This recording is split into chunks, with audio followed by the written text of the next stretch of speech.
Hello students, good morning. आप figure of speech का part 2 पढ़ेंगे, जो आपके पोइट्री सेक्शन में बड़ा इंपॉर्टेंट है और आगे भी आपके काम में आएगा। इसके अलावा और भी जो स्टूडेंट्स हैं रीड वगैरह के, उनके लिए बहुत जरूरी है। इससे पहले हम ये सेशन शुरू करें, आपसे एक जरूरी बात करनी है, क्योंकि अब आपको पढ़ने के दिन आ गए हैं, मौसम भी अच्छा है पढ़ने के अनुकूल, आप भी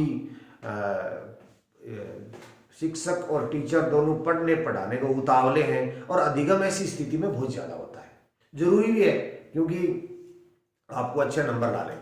अब इसके लिए आपका टेस्ट लेना जरूरी है, तो मैंने निर्णय किया है माइनर टेस्ट की सीरीज शुरू करने का, जिसका नाम होगा GOTS, goal oriented test series. Gots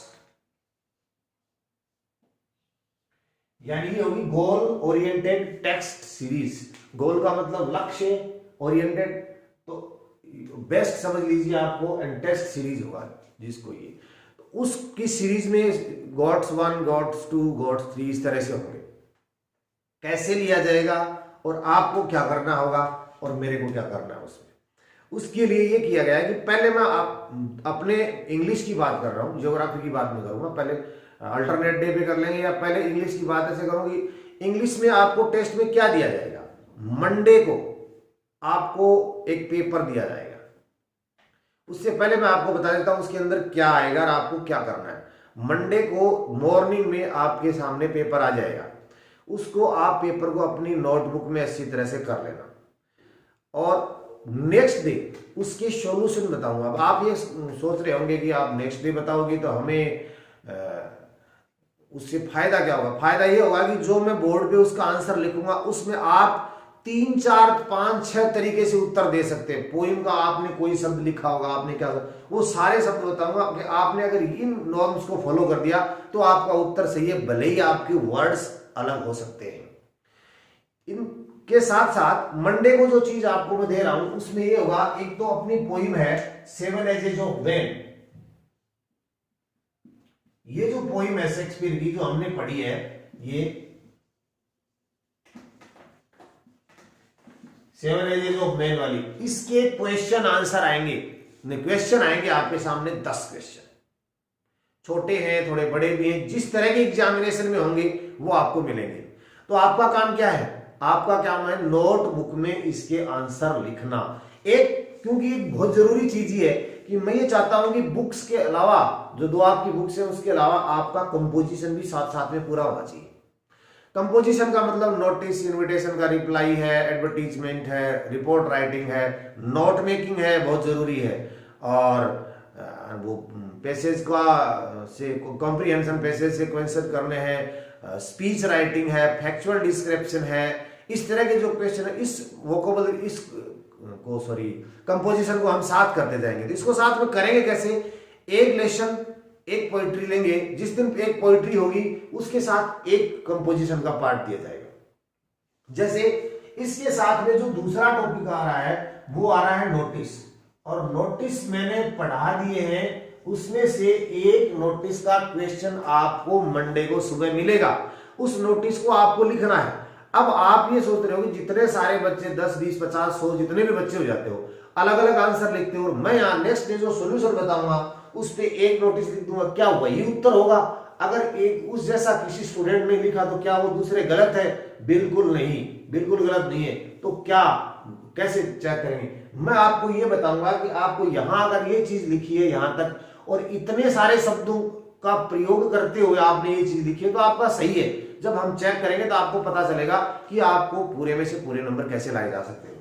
तो जो फॉर्मेट बेस्ड काम करेंगे अपन, यानी जैसे इस तरह से होगा, नोटिस जब आपका ये होगा तो मैं आपको ये बताऊंगी, आपने लिख दिया यहाँ नेम ऑफ द इंस्टीट्यूशन, यहाँ नोटिस लिख दिया, डेट लिख दी, यहाँ शुरू कर दिया all the students are here भाई। अब मैं ये बताऊंगा कि यहाँ अगर आपने इसमें लिखा है क्या कैपिटल क्या स्मॉल लिखा है, स्कूल का नाम ऐसे लिखा है, तब तो सही है, यानी ये एक नंबर का मैटर होता है। अगर और यहाँ आपने नोटिस का एन कैपिटल लिखा है, बाकी स्मॉल लिखा है, या पूरे कैपिटल लिखे हैं, तो आप एक नंबर काउंट कर लीजिए। ये तरीका होगा उसका।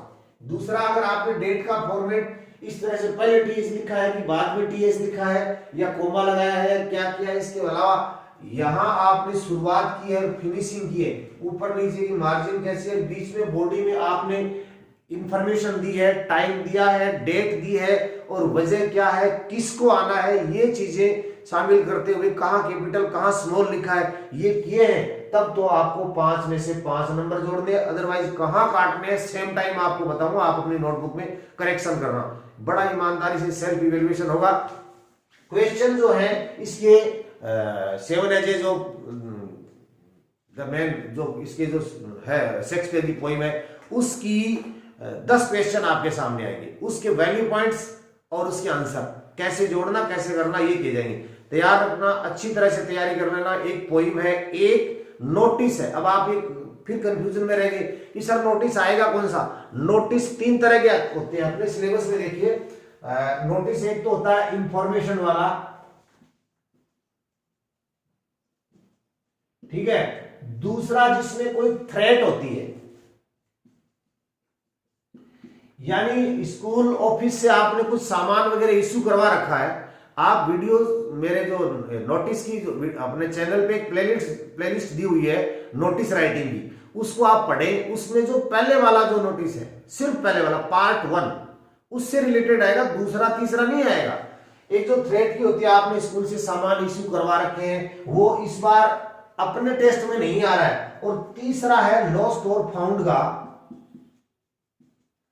वो भी मैं इस टेस्ट में नहीं दे रहा हूं, ये अगले टेस्ट में दिए जाएंगे, है ना, जो नेक्स्ट मंडे को या जब भी अपन निश्चित करेंगे होंगे। यानी इसमें इस बार आपका ये इंफॉर्मेशन का होगा पार्ट 1। अपने चैनल पे जो वीडियो डाला हुआ है नोटिस राइटिंग का पार्ट 1 वो पढ़ लेना, और जो पोएम के क्वेश्चन है वो पढ़ लेना, और मंडे तक अच्छी तैयारी कर लेना और तैयार रहना। मंडे को टेस्ट होगा आपका और ट्यूसडे को आपको चेक कर देंगे बिल्कुल से, और बताना कि आपका कैसे हुआ ये भी।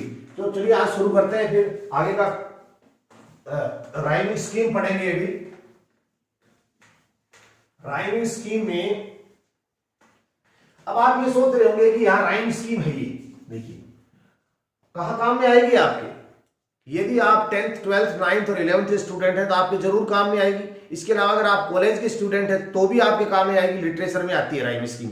और अगर आप रीड के स्टूडेंट हैं या आर्टेड जिसको बोलते हैं, सीटेड जिसको बोलते हैं, उसमें भी राइम स्कीम और ये फिगर ऑफ स्पीच आते हैं।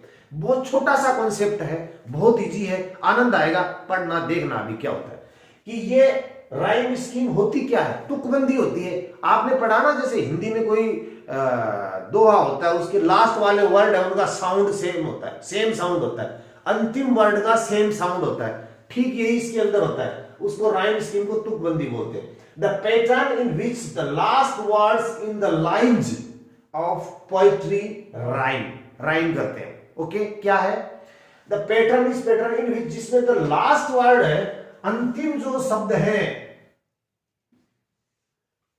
इन लाइंस ऊपर वाली और नीचे वाली लाइन के जो अंतिम शब्द हैं वो राइम करते हैं, that is called rhyme scheme.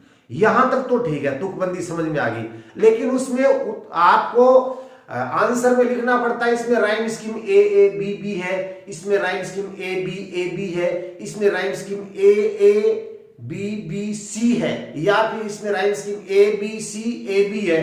ये लफड़ा क्या है, इसको थोड़ा सा समझ लीजिए अपने क्या करना। देखिए इधर pattern in which the last अंतिम शब्द है वो पोइट्री के राइम करते हैं। Rhyming line are indicated with alphabets. अब जो राइमिंग लाइन होती है लास्ट में, जैसे ये देखिए, woods are lovely dark and deep but I have promises to keep and miles to go before I sleep. Last word देख रहे हैं आपको और कुछ नहीं देखना है, सिर्फ और सिर्फ लास्ट। ये अलग पोइम है और ये दूसरी पोइम है। इसकी बात करें तो इसमें names, expectation, relevance and benefits, ठीक है ना। तो ये इसमें देखिए कि with alphabet A B C D, ये इनको देख के किया जाता है। ए बी सी डी, ए कहां आएगा, बी कहां आएगा, सी कहां आएगा, डी ए आएगा कि बी आएगा, क्या आएगा। बहुत आसान है। अब it is a similarity of sound, just similarity, nothing at all, just similarity है, साउंड की similarity है। राइम स्कीम क्या है कि अंतिम शब्दों का ऊपर नीचे वालों का साउंड मिलता है, वही राइम स्कीम है, तुकबंदी होगी, ठीक है। क्या फायदा होता है, क्यों करते हैं ये पोइट्स ऐसा, या जो भी इसको क्रिएट करने वाले हैं? इट क्रिएट्स इमोशनल, म्यूजिकल और रिथमेटिकल इफेक्ट इन ए पोइम, ठीक है ना। अब देखिए कि ये है बहुत पॉपुलर है, वर्ड्सवर्थ की मोस्ट एक्चुएटिंग लाइन है, बड़ी इंस्पायरिंग लाइंस है ये। Woods are lovely dark and deep, but I have promises to keep and miles to go before I sleep and miles to go before I sleep। ये क्या है, ये एक ऐसी पोइम है, इसमें आपको करना पड़ेगा, पहले आप इसको देखिए, ये बेटर रहेगा। इससे पहले मैं कुछ एक स्टेंजा यहां और लिखता हूं आपको, उससे ज्यादा बेटर समझ में आएगा। अब मैंने 3 स्टेंजाज लिख लिए हैं, शायद आपका कॉन्सेप्ट अब क्लियर हो जाएगा। देखिए ये है आपकी रोज एंड लिली वाला जो लेसन है, नोबल नेचर की बात करते हैं उसमें, 12th क्लास में, उसमें यहां पर इसको ABCD से कैसे इंगित करते हैं। पहला है डे, इसका साउंड क्या है, डे, डे है ना, तो इसको आपने नाम दे दिया ए, ठीक है। अब आप आइए दूसरे पे, दूसरा डे और मे, या डे या मे, इसका एक्चुअल साउंड डे नहीं होता, डे होता है और मे होता है।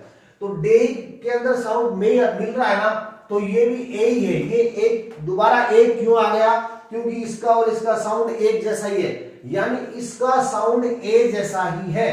अब देखिए नाइट, तो नाइट, नाइट इसमें मिलता है क्या, इसमें मिलता है या नहीं मिलता। नाइट ना तो मे में मिलता है ना डे में मिलता है, अलग ही आ गया, अलग आ गया तो बी कर दो, क्योंकि अलग लेटर ले लो, अल्फाबेट ले लो। अब क्या, नाइट आ गया। अब देखो लाइट है, अब ये लाइट का साउंड है वो इसमें मिलता है, इसमें कि साउंड किसके साथ तो बनती है, तो लाइट डे, लाइट में, लाइट नाइट, लाइट नाइट यहां मिल रहा है, तो इसका मतलब ये क्या हो गया, इसके साथ मिल रहा है, तो ये हो गया बी। तो इसके अंदर राइम स्कीम हो गया बी। अब है सी, सी जो साउंड है, डे में नहीं मिल रहा, मे में नहीं मिल रहा, नाइट में नहीं मिल रहा, लाइट में नहीं मिल रहा, ये तो अलग ही आ गया, तो अलग ही आ गया, तो अल्फाबेट भी अलग ही लेके आओ।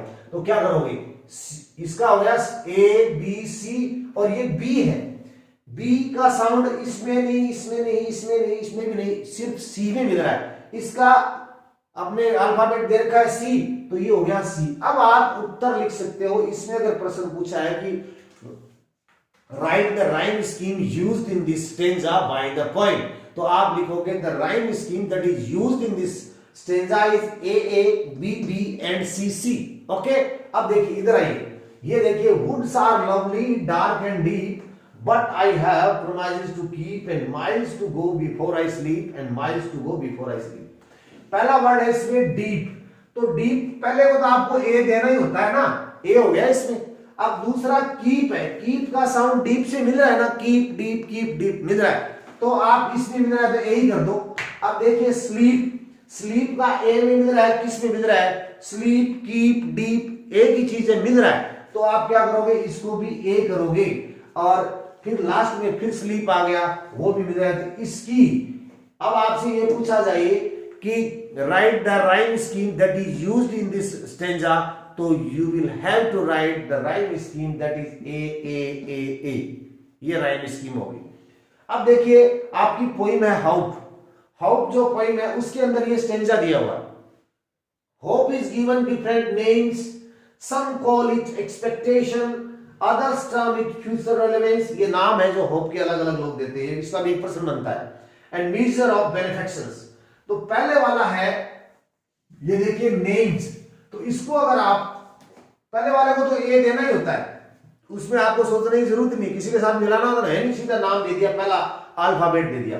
अब नेम के साथ एक्सपेक्टेशन आ गया, दूसरा एक्सपेक्टेशन और नेम का साउंड नहीं मिलता है, ये इसके साथ राइमिंग नहीं कर रहा है, ओके नहीं कर रहा है, तो नया अल्फाबेट ले लीजिए, बी ले लिया ना। अब देखिए तीसरा है others term it future relevance, तो relevance expectation, relevance names, relevance names, तो ये पहले वाले के साथ इसके साथ राइम कर रहा है, इसके साथ राइम कर रहा है, तो आप इसको ए लिख दीजिए। अब देखिए अदर्स, इसको देखिए मेजर ऑफ बेनिफिक्शन, तो बेनिफिक्शन नेम के साथ नहीं कर रहा है, एक्सपेक्टेशन बेनिफिक्शन, बेनिफिक्शन तो इसके साथ कर रहा है, तो ए बी और ए बी ये राइम स्कीम है।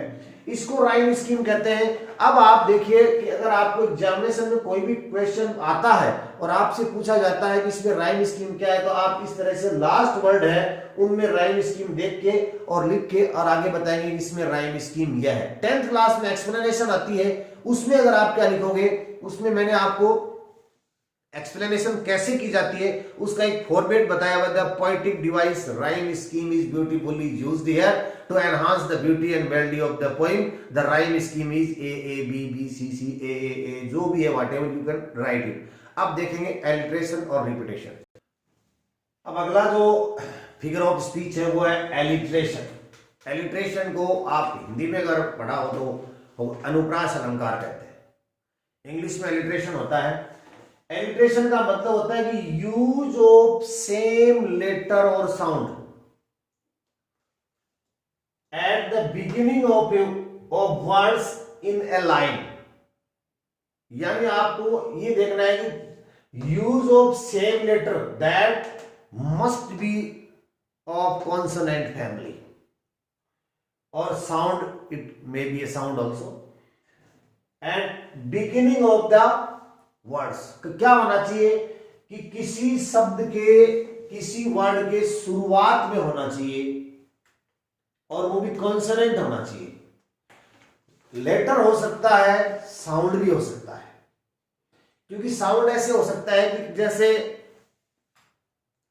साइकोलॉजी सेल है, साइकोलॉजी सेल के अंदर पी से शुरू होता है वर्ड, आगे वाला सेल होता है ना, तो दोनों का साउंड से है, स्पेलिंग चाहे अलग अलग हो जाए। तो इस तरह से साउंड देखना है ना कि स्पेलिंग, लेकिन वो होना चाहिए कॉन्सोनेंट। ठीक है ना, यहां देख लिया। यूज ऑफ सेम लेटर, आपको डेफिनेशन नहीं पूछी जाएगी एग्जामिनेशन में, बस आपको तो इतना ही करना है कि जो स्टेंजा है उसका जो क्वेश्चन दिया उसमें से ये ढूंढना है कि एलिट्रेशन है कहां। कैसे ढूंढोगे आप, यहां देखिए इसको, और क्लोज टुगेदर। क्लोज टुगेदर का मतलब एक लाइन में होना चाहिए। एक बार तो यहां ये आ गई, एक लाइन में होना चाहिए, और बिगिनिंग में होना चाहिए, और सेम लेटर या साउंड होना चाहिए। ये तीन चीजें होगी। कैसे ढूंढेंगे, देखिए ये देखिए स, ये देखिए स, ये स, ये और ये और ये, यानी ये हो गया, ये इस तरह से, और ये, इसका मतलब ये एलिट्रेशन है। यहां पे she sells, sea shell by the sea shore, से लेटर है वो एलिट्रेशन बता रहे हैं। यहां देखिए ये एस है, ये स है और ये स है, इसके अंदर ये हो गया और ये हो गया। The snake slept under the spray, तो इसमें भी ये एलिट्रेशन है, आपके बुक में मिल जाएगा। 12th क्लास में जो आपके 7 एजेस ऑफ द मैन है उसके अंदर है टर्निंग टुवर्ड्स ट्रिबल, ये तीन टे साउंड आ रहा है, इसको एलिट्रेशन कहते हैं। आप यहां देखिए, मैं तीनों चीजों को यहीं क्लियर कर देता हूं। एक fair is foul and foul is fair, बहुत ही पॉपुलर लाइन है, शेक्सपियर का ड्रामा मैकबेथ है वो पढ़ा हुआ, उसमें है fair is foul and foul is fair, fair is foul and foul is fair. यहां देखिए ये है और ये फे साउंड का बार बार फैट साउंड रिपीटेशन हो रहा है। शब्द वर्ड रिपीटेशन की बात नहीं कर रहा हूं यहां पे, सिर्फ और सिर्फ लेटर और साउंड रिपीटेशन की बात कर रहा हूं, वो एलिट्रेशन होगा। एक बार आपने कई बार सड़क के किनारे देखा होगा, ये लिखा रहता है ड्रिंक, ड्राइव, इसको मैं नीचे लिख देता हूं,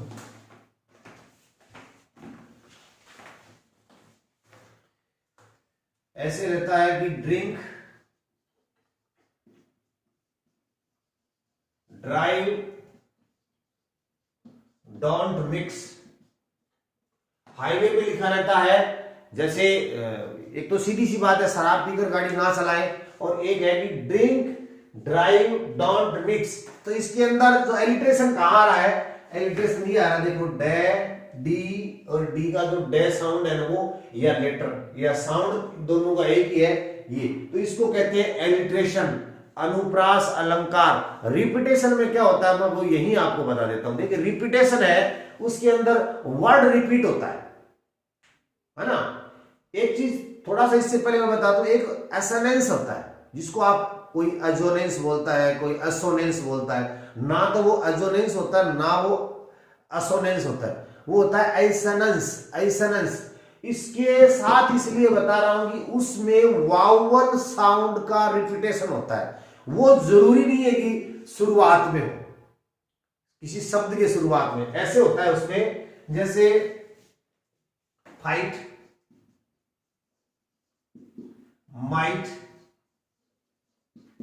बाइट। अब क्या हो रहा है इसमें, तो शुरुआत में फे साउंड है, मैं साउंड है या बै साउंड है, या आप ऐसे सोचते हो एफ एम और बै है, नहीं मिल रहा है, लेकिन इसका साउंड क्या है, फाई, माई, बाई, ट्राई, ठीक है, ब्लो, ग्लो, राउ, नव, दव। तो बीच में वावल होगा, क्या होगा, इसको बोलते हैं असोनेंस। क्या बोलते हैं इसको, यहां लिख रहा हूं मैं,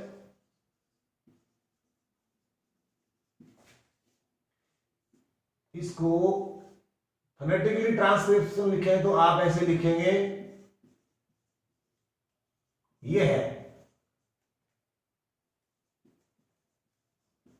अल्सनेंस। अल्सनेंस हो गया ना।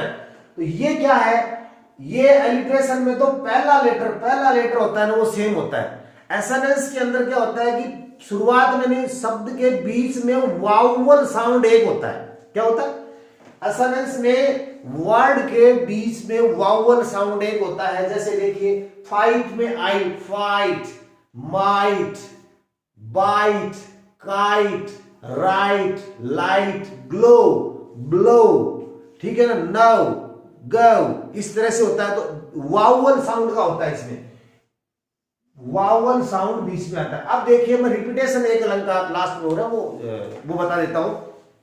वो क्या होता है, इसके अंदर वर्ड को रिपीट किया जाता है, नथिंग एट ऑल, कुछ भी नहीं है। और यानी रिपीटेशन के अंदर ये होगा कि एक आपको स्टेंजा मिलेगा, उसमें एक वर्ड बार बार रिपीट होगा।